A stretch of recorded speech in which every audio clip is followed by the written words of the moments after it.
পৃষ্ঠায় ভূতলে শ্রীমতে ভক্তি বেদান্ত স্বামী নিত্যানন্দ।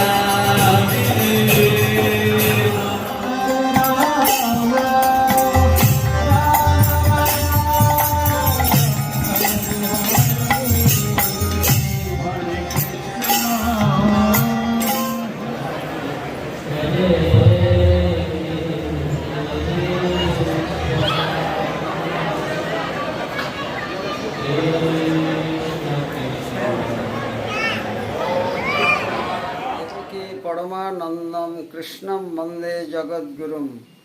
আজ শুভ জন্মাষ্টমী মহামহোৎসব। পরমেশ্বর ভগবান শ্রীকৃষ্ণ 5251 বৎসর পূর্বে মথুরার কংসের কারাগারে আবির্ভূত হয়েছিলেন, কিন্তু তিনি সাধারণ মানুষের মতো আবির্ভূত হননি। শঙ্খ চক্র গদা পদ্মধারী রূপে আবির্ভূত হয়েছিলেন এবং সমগ্র বিশ্বে প্রেম মৈত্রী ভালোবাসা প্রতিষ্ঠিত করেছিলেন। আজকের দিনেও তার সেই জীবন আদর্শ বাণী সমভাবে প্রযোজ্য।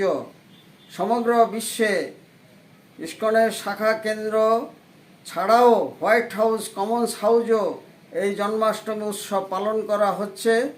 ইস্কন মায়াপুরে 3 দিন ব্যাপী অনুষ্ঠান চলছে।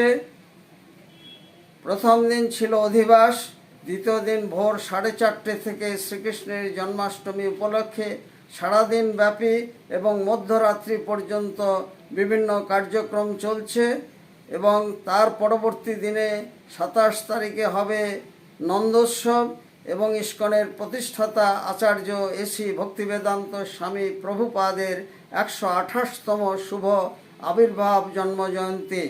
এই উৎসবকে কেন্দ্র করে দেশ বিদেশের লক্ষাধিক ভক্তবৃন্দ এখানে সমবেত হয়েছেন।